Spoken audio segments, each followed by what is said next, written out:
Welcome to the Danger Zone, everybody. You're tuned into Kinetic Aesthetic, and you're joined by not only your host, Germ. How y'all doing? It's nice. I hope y'all are having a nice night, day, whatever your time you're listening to this in. You're joined by a couple of special guests of mine. I like to call this the council. You see, I've been joined by not one, not two, but three close friends of mine, and I want to just make sure I give you a nice introduction to all three of them. First off, we're going to start with my boy. He is a Army member. I don't even feel the need to go into what branch he's in. Holy shit, who is outside messing up with my garbage disposal. They are being very loud. They're interrupting this amazing introduction for my boy, David. What up, everybody? I'm back. In black. He is black. I don't care what anybody who's actually seen him says. He's black in my book. Good God, this is interrupting my intro. Also, we're gonna have my main man, the man who's been on here the most. You all should be used to his voice by now, and if you're not, you're gonna get used to it. I'm talking about Dre Olives. And if you hate my voice, let me know, because I hate my voice. Uh-oh, someone messaged me. I think Justin may have been dropped from the call. Self-depreciation at its finest. You fucking hate to see it, but you love it because it's so charming. And finally, we have someone who has a very, very, very notable name. My friend, my guy, the Last Nobleman. Hello. Hello all. And that's the council. Now today we're going to talk to y'all about a whole bunch of shit, and we're just going to shoot the shit, really, and y'all are going to listen to it because this is high quality, high entertainment. This is that type of banter that you don't have with other people because you are listening to my podcast, because you are doing something in your life and you don't have time to make social interactions and connections with others. So you choose to listen to this podcast. You don't got no friends. And you choose Andre, you better tell him. Tell him, Andre. You don't got no friends, no one likes you, you're ugly, you're musty, you're stinky. Wait. But you know what? We love you here. We accept you for all your flaws. There we go. I don't care if you're musty. I don't care if you're dusty. Oh, I do care if you're busty. Come through. Whoa. You know whoa. The council. Sorry, that was a little crusty. Alright, I'm done. I was on his worst behavior today. Hey, I've been a little rascal today. Now, I'm going to call that the intro, and I'm going to say, stay around, listen to these words from our sponsors, go buy their shit, and all above else, have a beautiful rest of your day as you're listening to this. Now, if you're like me and you have sensitive skin that requires that special bit of care, and you need something that's going to work a little bit better than just regular Vaseline or lotion, what you need to do is stop what you're doing, go to Instagram right now, and search up Body Butter. That's BODYBUTTAA. It's made by my homegirl Ashley. It's made using nothing but natural ingredients, and I'm going to tell y'all right now, the shit works like magic. It comes in men's scents and women's scents. She's got Summer Seduction, Vanilla Cocoa, and Baby Powder, and Gentleman's Scents. She's got a whole bunch of summer scents that she's working on right now that are going to be coming out. It's just everything that you can look for in a good alternative to lotion or Vaseline, and it works like a charm. It makes your skin glow, it makes your skin glisten, and it'll last you for a long time. So if you're looking for something that's going to work a little bit better, that's going to make you feel even better, then you need to go and search up Body Butter. Once again, that's BODYBUTTAA. Works like a charm, and honestly, it makes me feel that much better.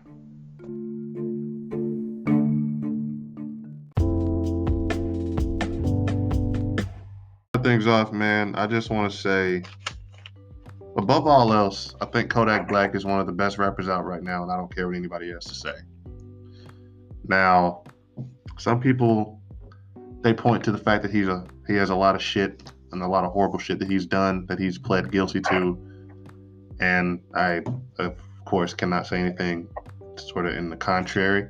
But the nigga made Spin. And if you haven't heard Spin yet, it's a song that just makes you feel happy, that makes you feel good. He made Senseless. The man is one of the most talented rappers in the game. And I don't say that just trying to like just blow hot smoke. Like, he is that dude. It's really fucked up right now because it feels like a lot of the rappers that are really the best and the most talented are they got the most damaged just they do stupid shit. Yes. They just do stupid shit. I don't even say a damaged reputation. They just keep doing dumb shit. They do a lot of dumb shit.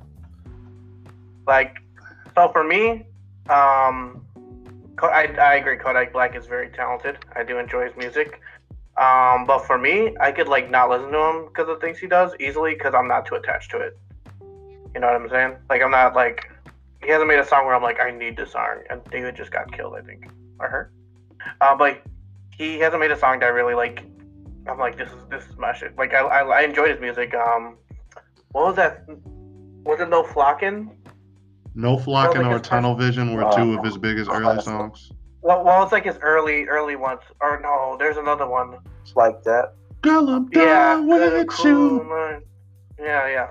Girl, No. I hit that nigga for the work. This is hilarious. I'm on Molly. I don't know what that. I don't know that one. All I know is Kodak is the truth. I mean, it's just the best rappers are always problematic. Even X, he would have been bigger than everybody right now. The most problematic Andre, as much as you're the quickest one to call out a problematic rapper, but you no, and I'm not saying it against you. I'm just saying like, yeah, there's no winning with these rappers nowadays. It's hard. For me, I won't defend X because I think he also did that horse shit. But like, oh my god, I heard his stuff. I'm like, damn. If I was like, I don't know, it was like that shit was good. Like you could tell that was like some not pure music, but it was like a very like raw version of like someone's like emotions being told. And I know that sounds extra corny. But I understood why he had a super young fan base. I felt like if I was younger, I'd be like, X is the truth. He's the best. You know what I mean? Because that shit was raw. I mean, Jocelyn Flores, that's a great song. Jocelyn Flores, Fuck Love with Trippie Redd. That was a song that may turn me around on Trippie Redd. This man got a good song out of Matt Ox on his next album on Question Mark. Yeah, he did. Yeah, I really feel like X was just, in a go along with what you said, I think X was one of the artists that just had such a genuine connection with his fan base. It was genuine because I remember just seeing the old tweets about him and how he I think X literally just came up as just a lonely kid who just started to release some shit on SoundCloud. People flocked to him, and that was like, again, that was the real attention that he was never getting at home and shit, and that did some good. That wasn't exactly what he needed. Probably needed therapy around the time. Yeah. I will say, have you heard, because his favorite musician was Yoko Shimura, right? Like the producer for Kingdom Hearts, like the one that does the music for Kingdom Hearts. I didn't even know that. So that was his favorite musician. She has a song, Nocturne, which is a dedication for him after he passed. It is beautiful and haunting, and you're like, damn. Like, that's how far his music reached. Literally, the composer for Kingdom Hearts soundtrack made a dedicated song for him after he passed away. For those who don't know, that's a game that was like developed and made in Japan. So this man's music was reached worldwide at the time of his death. He had the number one. Did he go number one before he passed, or was that afterwards? He was, I think, because he passed so close to that album release, right? Yeah. I want to say his trajectory was there for Sad, right? Yeah. I'm pretty sure it was Sad. It was Sad. The trajectory was definitely there, but I think he died when it went number one because the music video came out after he died. Yeah. Yeah, man, it's hard to love these rappers. It is. Oh no, and Sad did come out before he passed. Sad did come out while he was alive. So it came out while he was alive, but I think it went all the way up in the charts after he died. But could you check on that? Yeah, you're right. Yeah, because he died in June. He spoke. Yeah. Or something like that. And then a music video came out after he died. And in the music video, he's like in a coffin. I'm like, oh, that's weird. But I mean, he always would rap about death and stuff. So people who are like trying to make conspiracy theories, I'm like, no, this man literally, it's like unfortunately like Juice WRLD, right? Yeah. A lot of his songs are about death and his drug problems, and that's how it got him. But sometimes those things are like, you speak that shit into your music. T Grizzly came out and said something about that. He talked about how these rappers got to be careful what you talking to your music, because when you speak about that shit, the power of the tongue is real. That's why, not to get on some morbid shit, I can have a dark mind, I can go to dark places, but even then you got to be careful even just picking and choosing when to talk about things, because if you sitting around focusing on your death, focusing on when you're going to perish, when you're going to pass, eventually that's what's going to come to you. You are going to attract that. If you are talking about, when you are talking negativity into your life, when you listening to it, literally music is powerful. Like literally what you listening to. That's why I don't listen to too much aggressive music all at once. That shit puts you in an aggressive mood. I'm usually pretty happy. I primarily listen to sad music. So I also agree with that. Yeah, like I'm in a pretty good mood usually, and I'm like in a good mood listening to very sad music a lot. I think I just like hearing like the emotional art. I think that's why I liked X, right? Like you could tell this dude had issues, and it really portrayed in his music. And like a lot of the music I listen to, it's like from people going through like sad shit, and like you're like, damn, that's a really like real emotion they're feeling. But that's also why I was drawn to drill when it first came out, because I'm like, damn, this is actually like true. Unfortunately, that's like a little bit exploitative though. Like it was exploited a lot through like mainstream music, but that was a draw for me. Was like how raw that was. I agree. I feel like, and to go back to what I said, I feel like especially it applies more to the artist more so because, again, it's too many different examples. They say Pac. You think about how Tupac talked so much about death and rebirth and reincarnation. Look how he passed away. You look away. Yeah. It's literally weird how many times an artist will talk about something or talk about a specific way of dying. Mo3, excuse me. He was a Houston artist who was signed to I think he was just affiliated with Boozy. Okay. Literally rapped about passed, right? yeah. Literally rapped about somebody getting killed on a freeway. And how did he die? He got killed on the freeway. Got killed on a freeway. Oh well, we have a listener's response to this. Q said, as someone who listens to mostly deathcore, it doesn't really affect me in terms of my mood. So. Someone dissenting with your opinion. How do you feel about that, though, Germ? What's your rebuttal to that? I want to say, I feel like, I don't know, maybe it's something about rap then. It's something about I'll that say genre. I will say this, to your point, and I think it's to your point and to Q's point a lot, with like speaking that thing into existence. I think a lot of these rappers, a lot of famous people in general, right? You get a lot of unwanted attention, but a lot of these rappers are in this environment where that's like already kind of a threat. And also like death being like one of the only like sure things in life. I don't know so much as them speaking into an existence, but like their hyper focus on it just gets overanalyzed when they pass. I agree. Tupac, you're mentioning Tupac, right? Tupac lived a very extreme life. He shot at 2 cops who were like harassing a homeless man and got that case taken away. So I'd say it's like a mix of things, right? It's like they're in that environment, or like Juice WRLD, where they're addicted to those drugs, and then they kind of know how that outcome is, so they speak on it a lot, and then eventually it's like a self-fulfilling prophecy. You're right. Because I feel like a lot of times, and it's like you said, even Pac, who everybody likes to make conspiracy theories about how he died and about how he just was planning to fake his own death.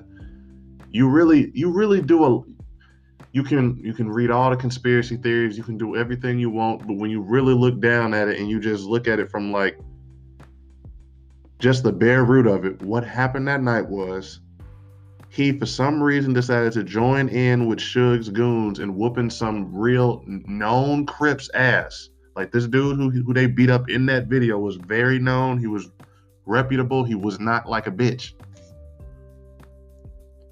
And that same dude came back that same night and they killed him. And yeah, to this day, people will try to come up with these extra crazy stories, and it's just like, no, Pac is, and it was showing him a lot of the things he was doing, and you're right, and he he was just an impressionable person. It was just he just got hyped up too much around the wrong people, and unfortunately, he it was an went art that kid. way. He was an art kid. That's one thing about Pac. He came from a very like liberal arts background. And I still think he's the best rapper. Oh, he was the best, bro. Machiavelli is one of the best albums made in general.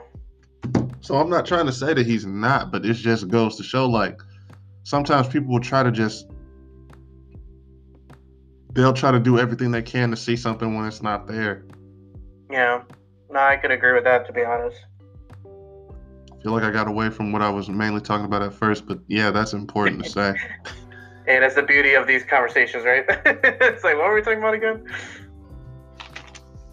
But that's why I like Kodak. Yeah, now I remember where I started. That's why I like Kodak. I think Kodak is the best because he, in his own way, I don't think he has a genuine connection with his fans because a lot of people don't like him, but I think he's just genuinely himself, and I think that is why he still is able to maintain people just supporting him. People like genuine... Yeah, for better or worse, people do like that shit. I mean... People... Yeah. Go on, Justin. He has not veered off his character. Kodak's Kodak. Same thing about Boozy. Same thing about Boozy. Say it again, Justin. Same complex as Boozy. Like, Kodak is right? And Kodak's gonna say what the heck he's gonna say. But, like, he's been dropping some heat lately, so can't ignore the heat. Can't ignore like that. Can't ignore no flocking. Like, Kodak's definitely, like, to the greats. And if you like Bodak Yellow, that means you like No Flocking. Thank you. I love the Cardi dog. Gotta love my Latinos, right? Even Cardi will admit that, though. Even Cardi will admit that. Hey there. Do you ever feel like you're getting old? Do you ever feel like the days are just slowly melding into one another and you can't really tell which one is which anymore? Like you can't remember if it's Monday or if it's Thursday, or if it's February or if it's June, or if it's 2022 or if it's 2025. If you start to go through that feeling of just feeling like you're too old or just feeling like your best days are getting behind you, maybe what you need is a pep boost, and maybe what you need to do is read a book about someone else and their trials and their tribulations and their experiences as they grew older, as they became their own person. And you can do that by reading the good book made by my amazing sister-in-law, Lucy Smalls. The book is called Margie Wadsworth's Unforgettable Senior Year. As you can tell by the name, it's all about her senior year of high school, loosely based. It's not exactly it. It's not 100% one-to-one, but it's loosely based. But it's an amazing story just about all the trials and tribulations she had to go through, all the juggling she had to do between family, responsibility, schoolwork, love, all of that. And this was before she had even got to college and met my brother. So this is a story that if you have any woman in your life that just wants to read something that's going to relate to her, that's going to connect to her and her growth, this is the story for them. I'm going to tell you right now, whether she be young, whether she be older, get this book. This book is going to make a big impact on a woman in your life. They're going to love to have this person. I know a lot of my listeners are male, but get this book for the important woman in your life. She will appreciate it. And you know what? I'll be honest with you. You might want to read the book your damn self because it's just a damn good book. Go do it. Everybody, now y'all are just joining in the middle of this one. I just started recording late. That was my bad. I recorded late. That's all that happened. We were talking about NAV and why NAV is, in me and Justin's opinion, one of the hottest rappers out, and he just deserves a lot more respect in that. Niggas gotta stop hating on the brown boy. Real NAV hours. Real NAV hours. All the respect. Real NAV hours. Lil Nav X, some call him. And see, this is the type of shit that I'm talking about coming from haters of the brown boy. Now, Dre, I'm gonna ass out of this room. That's what they should call him. Dre, I'm gonna give you the floor. The Navigator. You don't see that water? Dre, I'm gonna give you the floor. Explain why you dislike Nav. Explain. Okay, first off, his bars are boring. Oh no. He's like the baby. You like that song. You like that song when it came out. He's like the baby but monotone. You all cap right now because you like that song when it came out. He called the brown boy, and honestly, I feel a little offended because I thought it was the brown boy. he's a brown boy doing it. Brown boy doing it. I'm happy that he's a fellow brown boy, but I don't like the way he's doing it. His bars are profound. He says what he says. It packs a punch each time. It packs like a little poke. No. I've never heard him and be like, you know what, this man made a difference in this song. When he said, I just put an eighth in lead, I felt like I took a heavyweight punch. It felt like I took a heavyweight punch from Mike Tyson. Okay.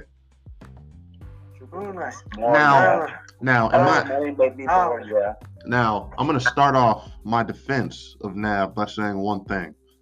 If you have not yet listened, you need to go listen to the project NAV that was made by NAV, produced by NAV. Was that the first album? Yes, that was his first project. It was called NAV. No, I listened to the first project, and I thought the song was just really long, and I looked, and I was like 6 songs in. No, I was like 4 songs in. I'm being dramatic. But I was 4 songs in, and I'm like, wait, this isn't the same song? That's why I don't like NAV, dude. First off, he wasted my time, and I like to waste my own time in doing things I like. But the man's music all sounds the same. No. Again, I can't hear. It does sound like very similar. No, you have to put on "Call Me" by NAV. Everyone listen to this. Put on "Call Me" by NAV, the video. Metro Boomin and NAV combination is. Okay. See, but you're using a combination to defend. Literally, I'm telling people to go listen to NAV, made by NAV, produced by NAV. The project is called NAV. There's also a song on there. There's also a song called NAV on the project NAV, made by NAV, produced by NAV. Listen to "I Am a NAV." Ruined by NAV. This is hateful shit that y'all are listening to right now. I'm a hateful man. You know, a lot of hate in me. You know, if you love the NAV so much, Germ, how about you change the podcast name to Germ by Germ by Germ. Germ. Coming soon. NAV is an emotional rapper. NAV has feelings, and NAV spits bars that he's supposed to spit. And he gives all to what he gives. Okay, he spits bars, but it doesn't mean they're...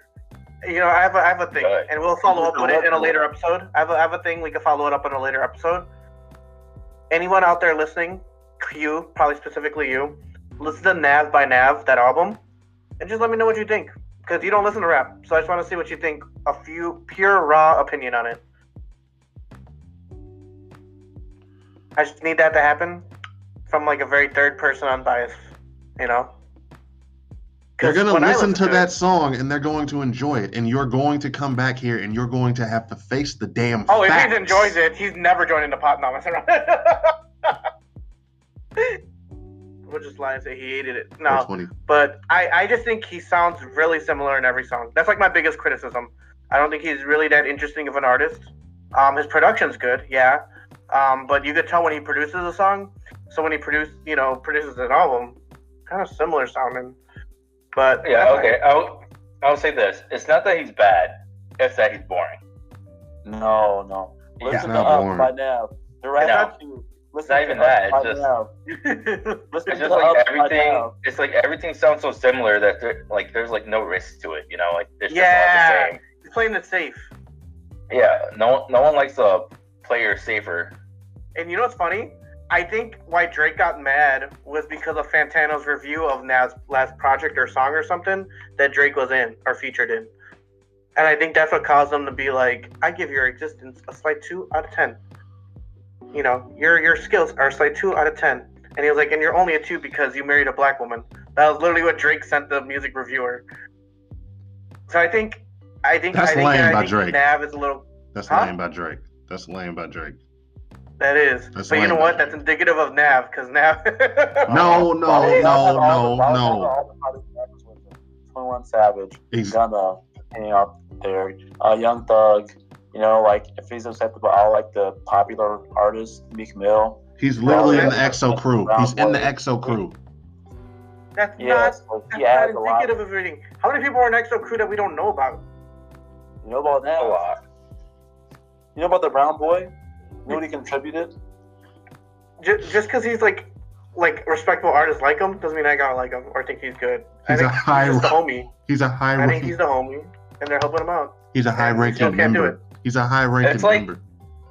It's like that friend who's like really like not good at like what everyone else is good at, but like they keep trying to help him out, you know. Yeah. And and he's slowly growing, but David, let me stop you right there. Let me stop you right there. NAV is not Chevy Woods. Don't do this. Don't you do this. Don't you dare do this. Don't you dare do this. Don't you dare do this. NAV is not Chevy Woods.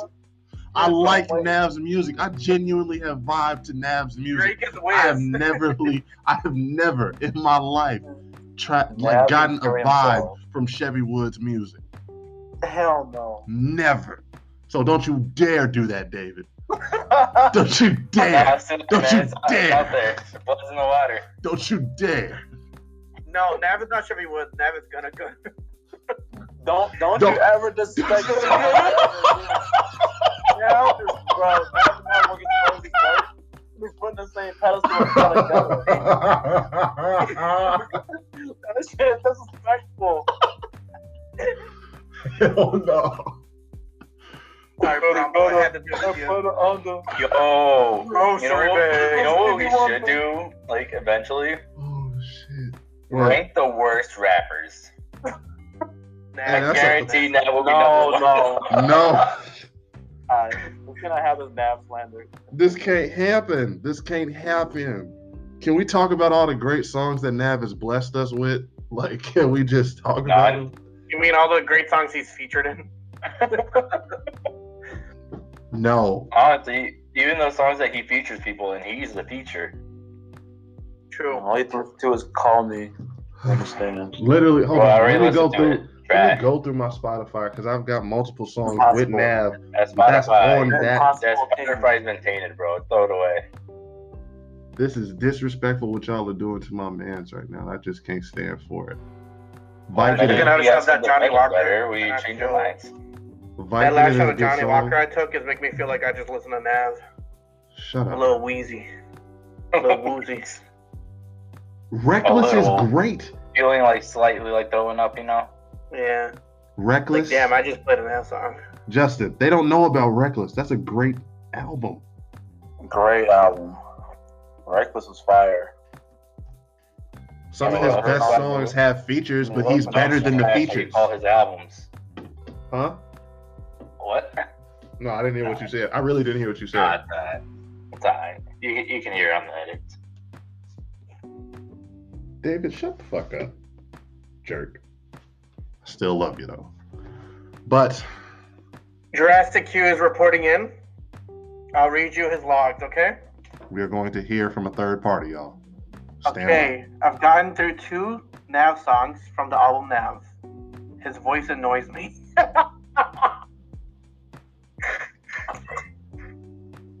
Can you tell us why his voice annoys you, Q? Is it good that he sounds like this every time that he raps like this? Do we know that Q is a real person? I remember there was a Q that was associated with Q in it. Is this that same Q? Is this that same Q? I'm sorry. This is a real Q. The people need to know. I don't think Q was at the Capitol. I'm gonna stop that. That's not good. I'm not putting that in my boy's name. No, we know Q is a real person. Q is a real person. Quintonian. You never say his name. Quintonian Navarros.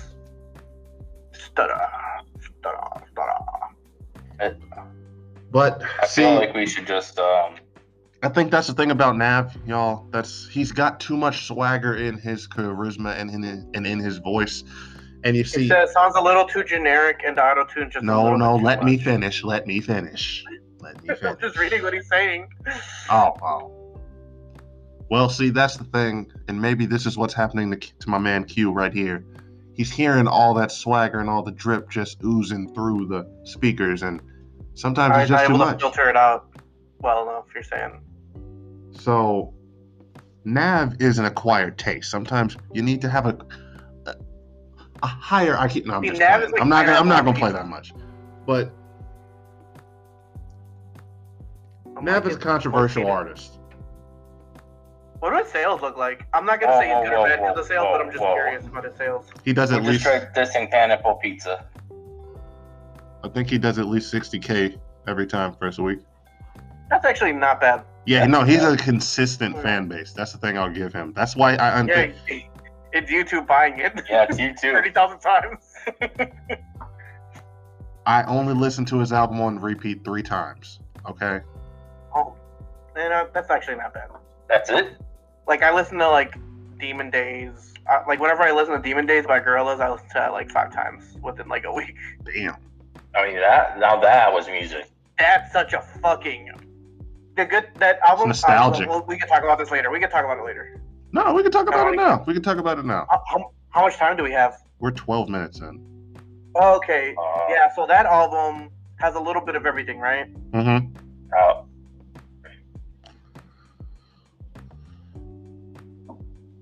What happened to Andre? You gonna finish that? It sounds like he liked Myself. He's like, it sounds like a normal guy who's like struggling with sobriety issues. I'm like, okay, it's not bad. Oh, but with Demon Days, every song is like a different type of genre, right? Like you have like dance, you have rock, you have rap. So it's just like every time you listen, and all the songs are good. So you can listen to it, and it's like listening to like several different songs over. You know what I mean? Whereas like some albums, it's all like really similar in genre. Like for example, for an album where all the songs are kind of like similar and the same, NAV, right? Where it's like not much different going on here. But, okay, stop sneaking in these shots at the brown boy. I'm not appreciating this. This is uncalled for. Have you guys listened to that album? Not Derek. Yeah, Demon Days. Oh yeah, no, yeah. I've definitely listened to that one. I think after Demon Days was when I sort of was Plastic Island the next one that came after that. Yeah. That was the last one that I really kept up with. I know they've released probably 2 or 3 since then. I think like around 3. Yeah, and so I really they were flawless. Like that first 3 run up until Demon Days is just flawless. That's all just great shit. I like Plastic Beach too, but there's definitely songs in Plastic Beach I don't listen to. That's what I mean. Like after that, I remember there was a single that caught me, that just really caught my ear on that one. But I don't think I ever found it. Jellyfish? It might have been that. Or was it Up on Melancholy Hill? There's a plastic tree. That was my song when it came out. Yeah, that was the jam. That might have been it.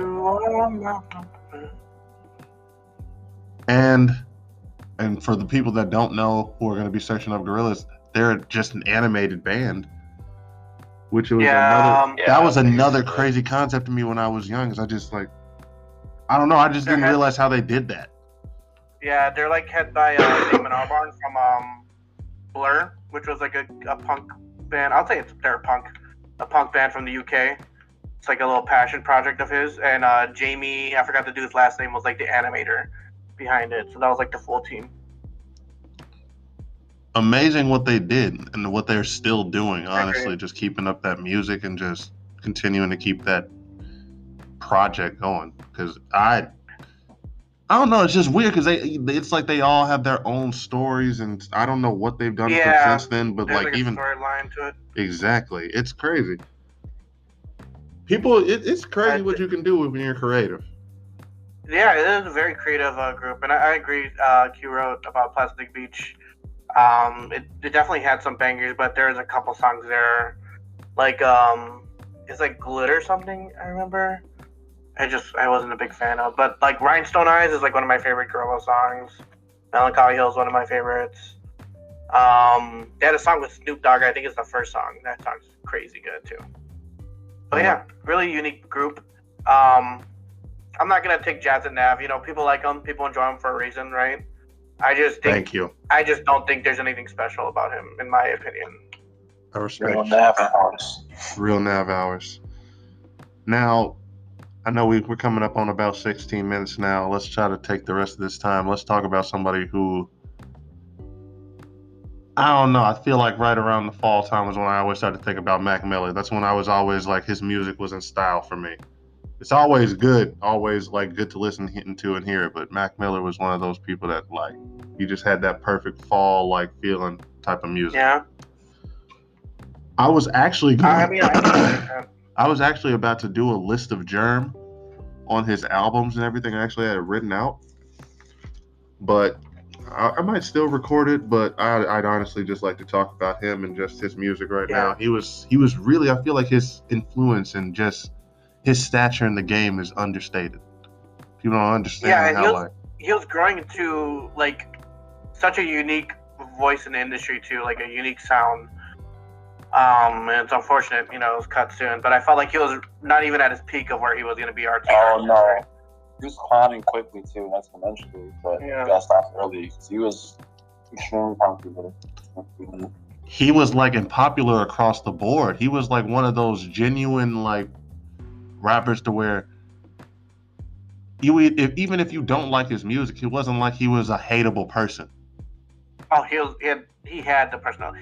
When I didn't like his music, I liked him as a person still. Exactly. He was just he was just one of those good, genuine people that came through in the industry, and that's what's so sad about him. Just he had those demons that he just couldn't get past. That relapse. Sorry, fentanyl, right? It was fentanyl. That was probably right around the time fentanyl was like, okay, this is possibly a thing. Yeah, it was when it was definitely getting big. I knew some people who were like in the rave scene where they stopped taking like Molly and shit because that stuff started getting laced. So it was just crazy when it happened to Mac Miller because he's a millionaire, big ass artist. Oh my god. Exactly. I may be wrong on this. I know they arrested the person that they had connected to it. I think they did. My only question is, I'm wondering if that trial came to an end or if they were still like, what was happening to it? Because I'm pretty sure. I mean, I hope he gets convicted. Both of them. Like anybody that's out here selling fentanyl, you're scum. Because a lot of them are like intentionally lacing it. That's the issue. That's the issue. Like just out there, just putting that shit in it to people who really have no reason or would ever want that. And for what? Like, do I think drug dealing is bad? I think, of course, to an extent, but it usually is done by desperate people. But there's these motherfuckers that are lacing this shit with something they know is dead. I mean, you can see videos of cops opening like trucks where there's fentanyl that's like exposed and they're overdosing, just fucking inhaling it. Dang, for real? Yes, that's how potent it is. It's a very potent drug. That's crazy. I know if it like even seeps to your skin, you can still overdose from it. Yep. That's crazy. Oh my. I got blown up, David.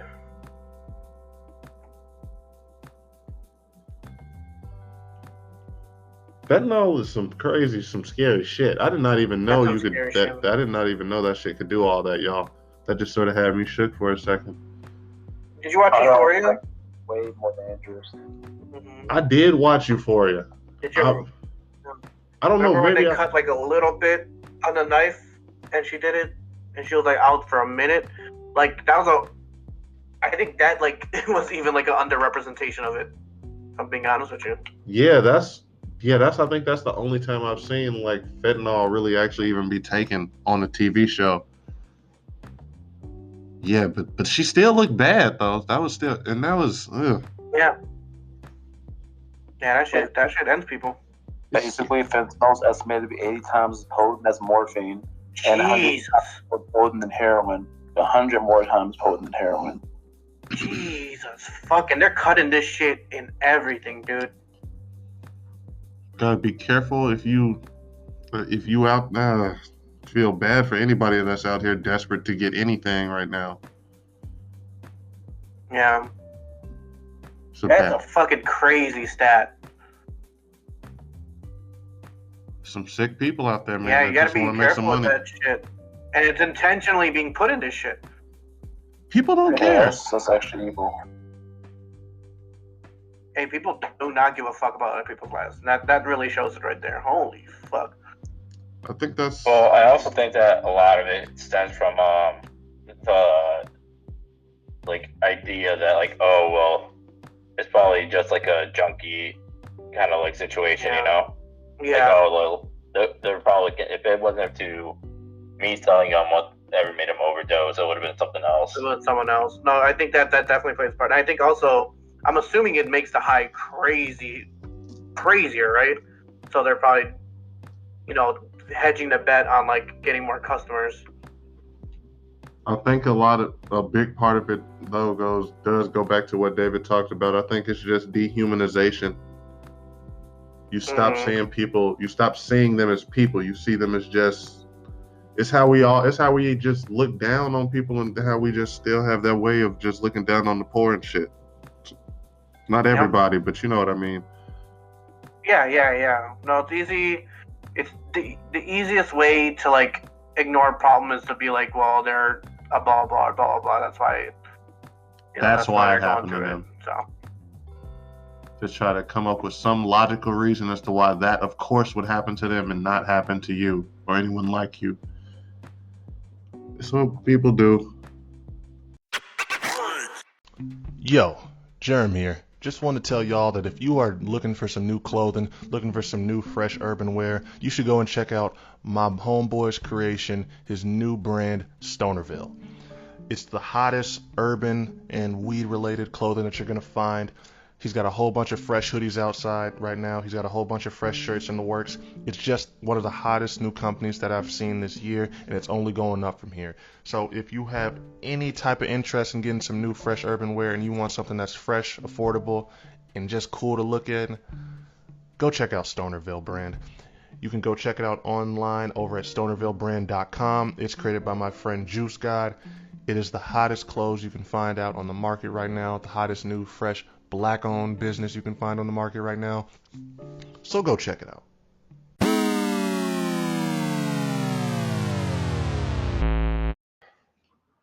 All right, everybody. I hate to have to cut this conversation short, but that is exactly what I'm going to have to do right here. This was a conversation between all of us that really just went on. This was what's so fun about just recording with your friends. You can just talk and shoot the shit about everything, and you can just have conversations that just go random places, that just get off topic, but you're still having a good time while you're talking. But I am going to cut it right here. I am going to make sure to upload part 2 of this conversation sometime in the next week. I'm releasing this on a Tuesday, so it will definitely be here either next Tuesday or before that. If not, it'll be someday Monday or probably Sunday. But other than that, I want to say thank you to everyone that tuned in and listened to this. I want to also say make sure you like, follow, subscribe, do whatever you have to do on whatever streaming platform you're listening to us in on. And just make sure you have a good rest of your day. This has been Kinetic Aesthetic. I have been joined by Dre Olives, my boy Justin, and of course, my boy David. Y'all have a good rest of y'all day, and we'll catch y'all next time.